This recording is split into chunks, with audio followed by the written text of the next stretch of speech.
পৰীক্ষা উল্লেখযোগ্য যে নতুন শিক্ষানীতিৰ অনুসৰি একত্ৰীকৰণ কৰা হৈছে সেৱা আৰু হাইস্কুল শিক্ষা পৰিষদ অৱশ্যে এইবাৰ মেট্ৰিকৰ ফলাফলত নাথাকিব 10টা শীৰ্ষস্থান ইফালে উচ্চতৰ মাধ্যমিকত ছাত্ৰীৰ নাম ভৰ্তি হ'ব বিনামূলীয়া চৰকাৰে 10,000 টকাকৈ দিব ছাত্ৰীৰ একাউণ্টত পুনৰ কৈছো এটা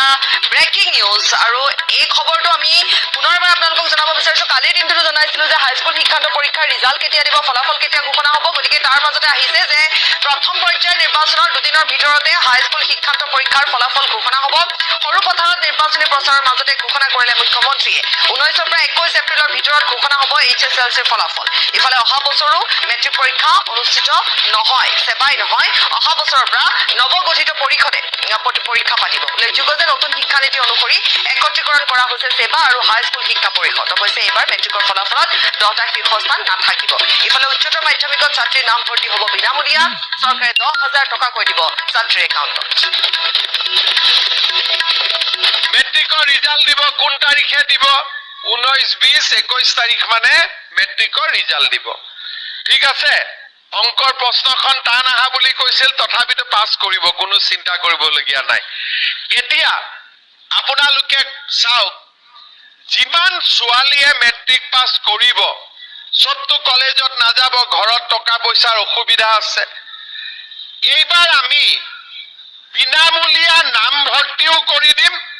আৰু কলেজত যোৱা ছোৱালীজনীৰ বেংক একাউণ্টতো মামাই 10,000 টকা সোমাই দিব আৰু যিজনী ছোৱালী ডিগ্ৰীত নাম লগাব তাইক 12,500 টকা সোমাই দিব আৰু যোনে বিশ্ববিদ্যালয়ত পঢ়িব সেই ছোৱালীজনীক 25,000 টকা আমি বেংক একাউণ্টত দিম তাৰ মানে কি হ'ব ছোৱালীৰ পঢ়াৰ দায়িত্ব মামাই ল'ব লৰাৰ পঢ়াৰ দায়িত্ব দেউতাক মাকে ল'ব হ'ব নে লৰাটোৰ ময়ে ল'ব লাগিব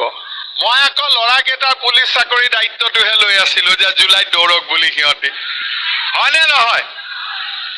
কি বাটা কি কৈ আছ তহঁতক দিব লাগিব তহঁতক বুলেটে দিব লাগিব ছোৱালীক স্কুটি দি তোক বুলেট দিব লাগিব ৰহ তহঁতি আকৌ বুলেট দিলে পিছত ছোৱালীহে উঠাবি মা দেউতাকতো নুঠাও যি লৰাই কবি যে আমাৰ বুলেটৰ পিছত আমাৰ মা উঠিব ই বুলেট পাব কিন্তু কোনে উঠাব মাক উঠাব নেকি হা উঠাব তেনেকৈ আছ আজিয়ে উঠাম বুলি ক'লে ছোৱালী আজিয়ে এৰি দিব গৈ পেলাই তহঁতক ব্ৰেকিং নিউজ প্ৰথম পৰ্যায়ৰ নিৰ্বাচনৰ দুদিনৰ ভিতৰতে ঘোষণা হ'ব হাইস্কুল শিক্ষান্ত পৰীক্ষাৰ ফলাফল সৰু পথাৰত নিৰ্বাচনী প্ৰচাৰৰ মাজতে ঘোষণা কৰিলে মুখ্যমন্ত্ৰীয়ে 19 পৰা 21 এপ্ৰিলৰ ভিতৰত ঘোষণা হ'ব HSLCৰ ফলাফল ইফালে অহা বছৰো অনুষ্ঠিত হ'ব মেট্ৰিক পৰীক্ষা সেৱাই নহয় অহা বছৰৰ পৰা নৱগঠিত পৰিষদে পাতিব পৰীক্ষা উল্লেখযোগ্য যে নতুন শিক্ষানীতিৰ অনুসৰি একত্ৰীকৰণ কৰা হৈছে সেৱা আৰু হাইস্কুল শিক্ষা পৰিষদ অৱশ্যে এইবাৰ মেট্ৰিকৰ ফলাফলত নাথাকিব 10টা শীৰ্ষস্থান ইফালে উচ্চতৰ মাধ্যমিকত ছাত্ৰীৰ নাম ভৰ্তি হ'ব বিনামূলীয়া চৰকাৰে 10,000 টকাকৈ দিব ছাত্ৰীৰ একাউণ্টত পুনৰ কৈছো এটা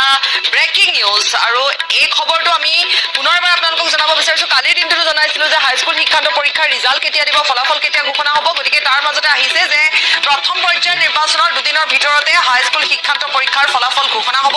সৰু পথাৰত নিৰ্বাচনী প্ৰচাৰৰ মাজতে ঘোষণা কৰিলে মুখ্যমন্ত্ৰীয়ে 19 পৰা 21 এপ্ৰিলৰ ভিতৰত ঘোষণা হ'ব HSLCৰ ফলাফল ইফালে অহা বছৰো মেট্ৰিক পৰীক্ষা অনুষ্ঠিত নহয় সেৱাই নহয় অহা বছৰৰ পৰা নৱগঠিত পৰিষদে